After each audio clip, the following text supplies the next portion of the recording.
So for today, we're gonna do a mid drop fade. To start it off, we're gonna go ahead and comb out his hair because as you guys can see, he has hat hair. So make sure to comb the hair out first. All right, so we're gonna go ahead and separate the top from the bottom. And what I like to do in order to find this is find the corner of his lineup. From the corner of where his lineup and his vertical bars meet, this is usually called the recession. And this is where, if you have a hard time separating the top, just try to find that corner. His cowlick is right here.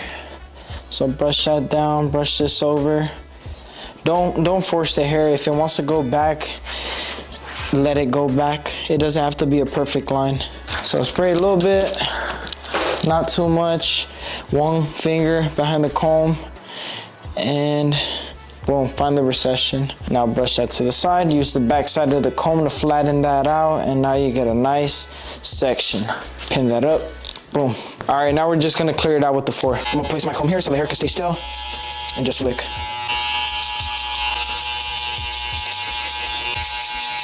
We're gonna go ahead and cut the top, but before we cut the top, we wanna make sure the client is chest level so we don't put no stress on our shoulders. So what I'm gonna do is I'm gonna lower him down a little bit. And I feel like this is cool, so I'll go ahead and just start wetting the hair a little bit, spray it.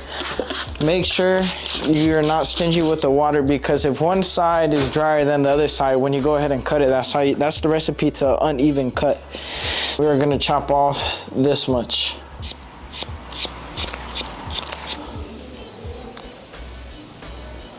Our guides right here, just go ahead and follow. Now since we set our base in the front, we're gonna do a mohawk section and down the middle. I am going to use this side of the comb just because it allows you to create even tension. You get more of an even cut. So now we're gonna go ahead, pick up and cut squares. So our guide is right here and we're just gonna cut all this excess hair. Chop, chop, chop, pick up, one from the back. There's our guide, chop, chop, chop. If you guys cut past your second knuckle, you're more likely to cut yourself. So that's like a rule that they all say, but I mean, sometimes I break it, I'm not gonna lie.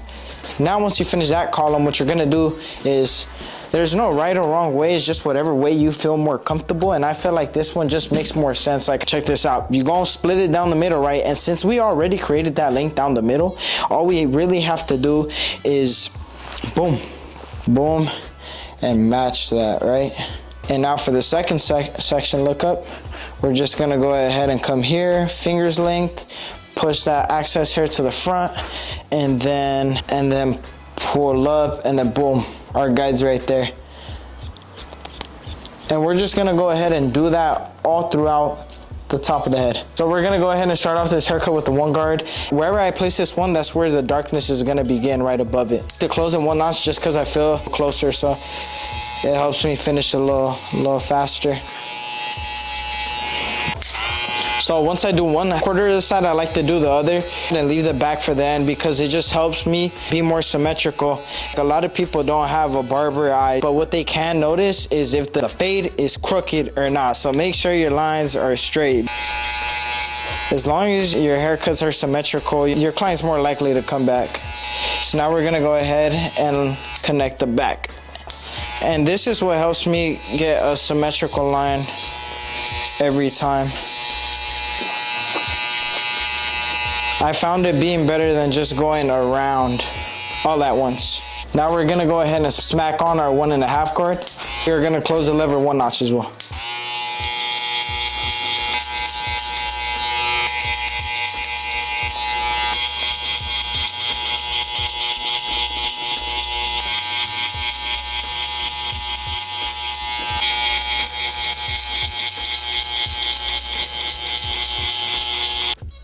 YouTube, what's good, y'all? We're gonna go ahead and start sitting in our base, but mind you how I don't go all the way. I'll stop behind the ear and then I'll go on the other side behind the ear and then I go to the back and then I just match it. This helps you be symmetrical with your cuts.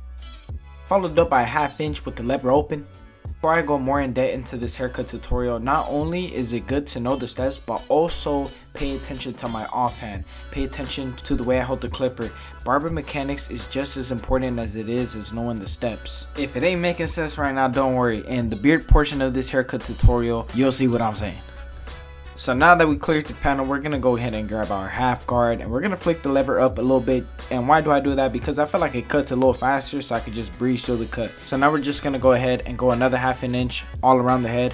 And after this, what number are we gonna use? No number. We're gonna check for symmetry. So this is what I do. I go ahead on one side of the head and I check if the darkness starts at the corner, and then I go to the other side of the head and make sure the darkness is there as well. And if it is, then we go ahead and we move on to the next step. Now we're gonna go ahead and grab that 1.5 guard and clear that next panel another 1/2 inch up. Now this is going to leave a line, but don't worry, we're gonna bring into this one right now and it's gonna diminish. We just gonna fade out this line. Remember to not be hard, be soft on the touch. If a spot isn't coming out, what we finna do? Y'all know the answer to this. Close the lever. And if it don't, close the lever a little more. In my opinion, this part and then the bottom line is probably going to be the hardest part for beginners. But remember, don't worry, bro. The barber eye is going to develop soon. So if you don't see what I'm hitting, it's only a matter of time until you do. Keep faith and keep it pushing. Your client don't want to be there forever. So remember that.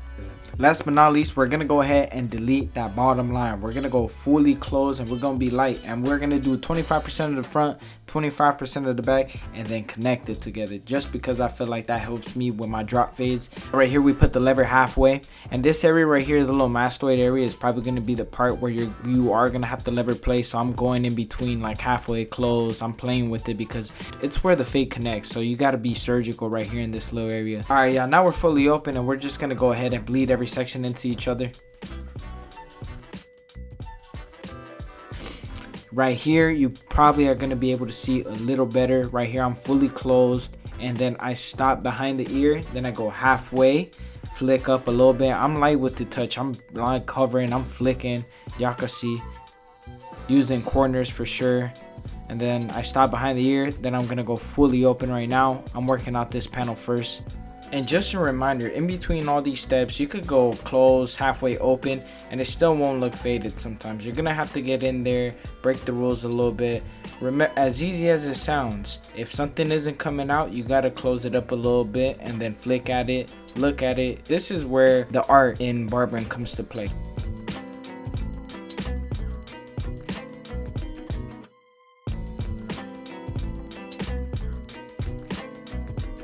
Like I said, this area right here is where you're gonna have probably the hardest time, the back and the mastoid. Why? Because the back is always stubborn, and then the mastoid, aka the side of the head, is where you have to connect the fade to make it look flawless. So I'm gonna let y'all really lock in and see what I'm doing right here.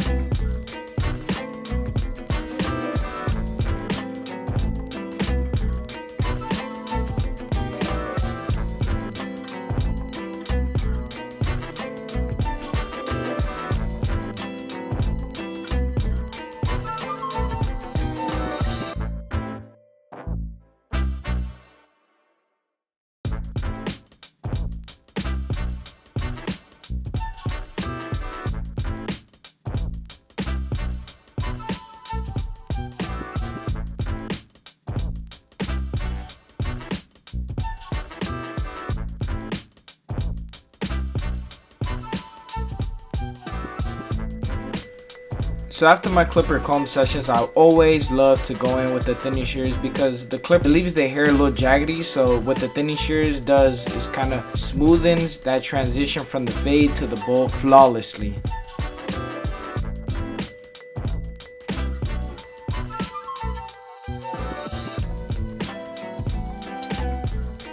Alright, yeah, I'm not even gonna lie, I struggled hella with this lineup, and I'll keep it a buck with you. His head kind of dips down in this area right here, bro. It does like a damn near a 90-degree turn. If I had the camera from uphill angle, y'all would be able to tell. Y'all would understand.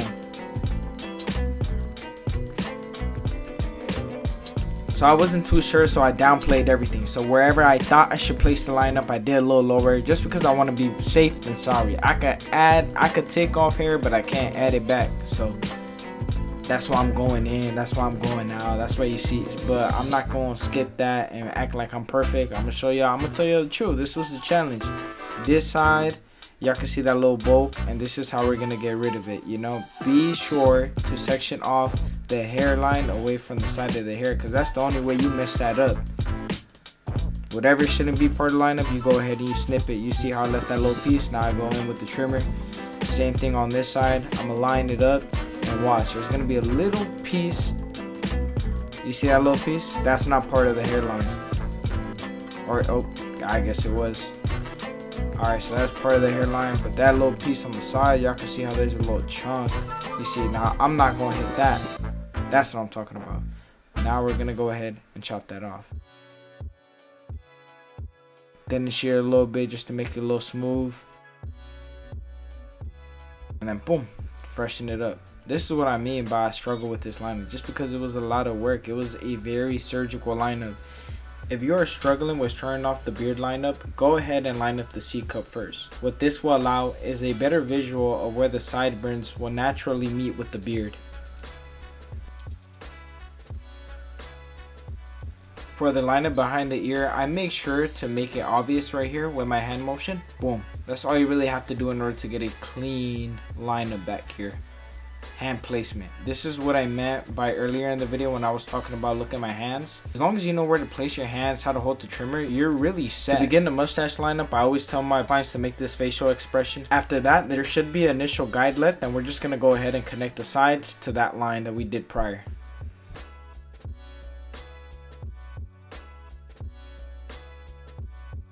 Now for the mustache lineup at the very top, go ahead and place your thumb on his nose and check out my finger placement. This allows me to get in there with the blade and not irritate the skin. Also, notice his facial expressions. And you too, this is the final cut, man. Let me know what y'all think down below in the comment section. What you guys want to see next. Thank you, and I'll catch you on the next.